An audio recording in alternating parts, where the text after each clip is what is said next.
sepse Evropa nuk është e drejtë të na bëjë të njëjtin karshillek që na bën Sali Berisha, Edi Rama dhe Ilir Meta.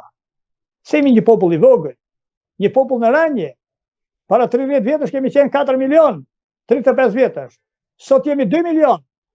Para 30 vjetësh këtu kishte rini, sot është mbushur me pleqëri. Para 30 vjetësh këtu lindin njerëz shumë. Ishte numri shumë më i madh i lindjeve nga ato të vdekjeve. Sot numri i vdekjeve është shumë më i lartë, është më i lartë se numri i lindjeve. Dhe të na vish në këtë hall, në këtë kusur, me ujë në orar, në halle, me gjithë këto vështirësi, dhe të na sjellësh një njeri me një të shkuar, kaq të errët, kaq kriminale, kaq banale, sa Alfred Beleri, të na sjellësh si shembull i demokracisë në Shqipëri, duke na treguar në ne rrugën se si do avancojmë drejt Evropës dhe drejt demokracisë, atëherë del nga mendja. Tani kush do dal nga mendja, thua ti? Ata aktivistët që shkojnë dhe paguhen, jo. Doni ta dini ju. Dikush që flet, drejtoj gishtin drejtim atyre, dhe do e drejtoj, do e mbaj drejtuar ndaj tyre. Dini mirë, edhe ato lekë që kanë blerë Kosin dhe vezët i kanë pas bërç, i kanë marrë bërç. Prandaj, kushdo që është në një bastard që mendon se më ka paguar njëri, ta mbaj mend këtë. Edhe lekët që intervistoj, borxh i kanë marrë këto. Më kanë thënë gazetar, po më kanë thënë mos i bëj publike, jo se na dëmton, po ne të kemi ndihmuar ty kur intervistoj njerëz ushtarët e peshkëpijës. Borxh i kanë marrë, mi kanë dhënë, edhe sot në mes të Tiranës, pa deshur, nuk dua të ofendoj, ishte nga Hormova e djalë. Prej meje tha ai ka për të marrë 60 pound. Dhe kjo nuk diskutohet, tha, jam nga Hormova, vi nga emigracioni, jam duke me në lëndë, këto do i marrësh nga unë, sepse e di se ti nuk je i shitur. Po të ndihmoj, tha ai, dhe nuk ja kam thënë që do të bëj publike, ja po ta them. Por, po përsëris, lekët që kanë marrë Kosin dhe vezët për Fredi Belerin, i kanë marrë borxh, dhe s'kisha për ta lënë pa bërë. Prap po erdhën ata që të na bëjnë të tillë karshillek me Fred Beler të tjerë, prap borxh ka për t'i marrë dhe prap vezë ka për t'i hedhur, edhe Kos, edhe boje që më dalë përpara. Zoti na pas shëndosh inshallah, edhe na e bëjnë barë. Si mendoni, a ka bërë ai sa duhet drejtësia shqiptare për të zbardhur ngjarjen e peshkëpisë apo gjithçka është e vulosur? Ish prokurori Uegen Beci ka thënë që i kanë thënë të gjithë, edhe janë duke i thënë, po të shikosh gazetat greke, janë shumë gjëra që dalin gjatë rrugës. Nuk përputhen deponimet me realitetin, me faktet. Nuk përputhen faktet e njerit me faktet e tjetrit. Nuk përputhen deponimet e njerit me deponimet e tjetrit. Domethënë, në çdo vend ku ta kapësh atje mund të kapësh njerëz për t'i çuar brenda. Në çdo vend. Drejtësia nuk ka pas shtebej, sepse drejtësia ka qenë nën thundrën e politikës dhe dosja e peshkëpisë është mbyllur me urdhër politik. Për momentin nuk do e them, vetëm se një gazetar i mirë njohur, nga më të mirë njohurit në Shqipëri, mua më ka thënë në tavolinë, në një grup njerëzish, jo vetëm. E imagjinoni ju se kush është, por nuk po e them me emër se më ka thënë mos ma përmend emrin për momentin. Më ka thënë kaq. Dosje për faktet për ta zbardhur masakrën e peshkëpisë janë të gjitha.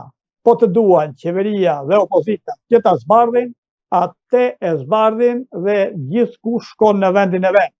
Ata janë të qetë në varr ku janë, ata ushtarë të tjerë që janë Zega dhe të tjerë që janë plagosur, do jenë me të çliruar pas si t'jepet drejtësia, ndërsa ata të tjerë që janë autorë të asaj pune, duhet të jenë në burg të përjetshëm. Për atë luftojmë.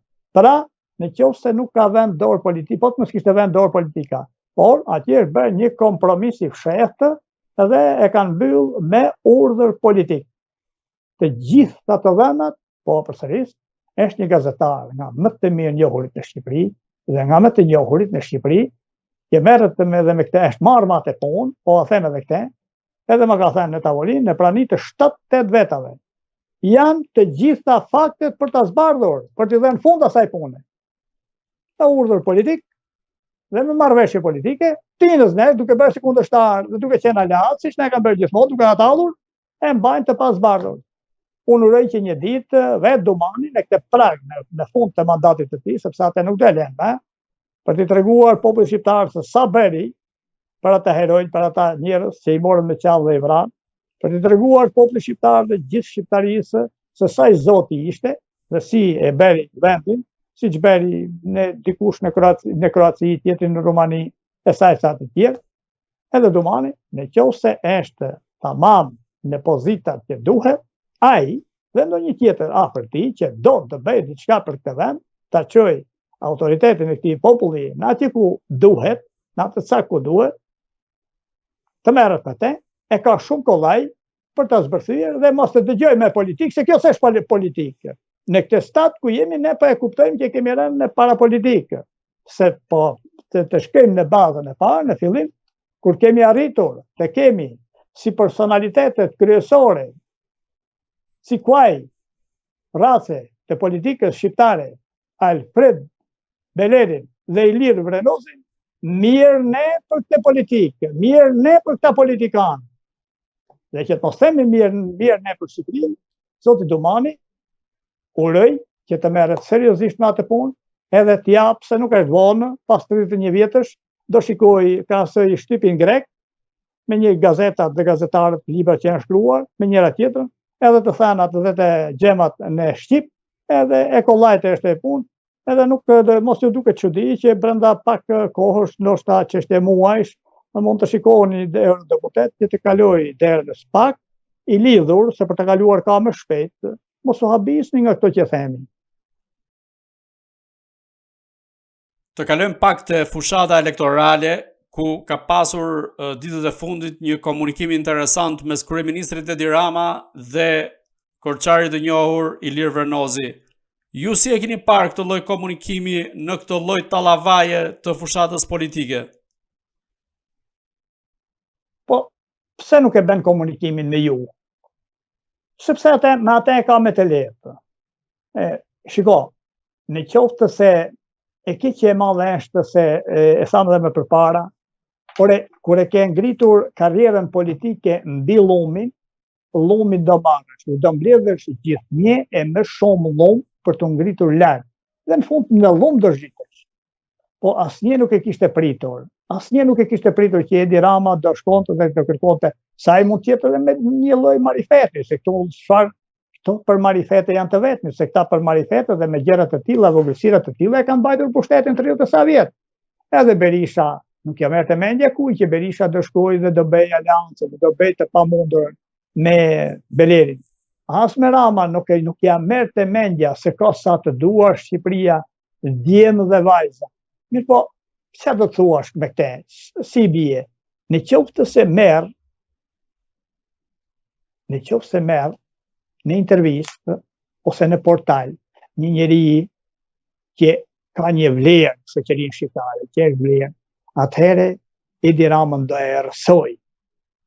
Edhe Berisha, në qoftë se do merrte njerëz me vlera atje, do e erësonin Berishën. Ata janë të erësuar dhe të nxirr. Janë dy delet e zeza.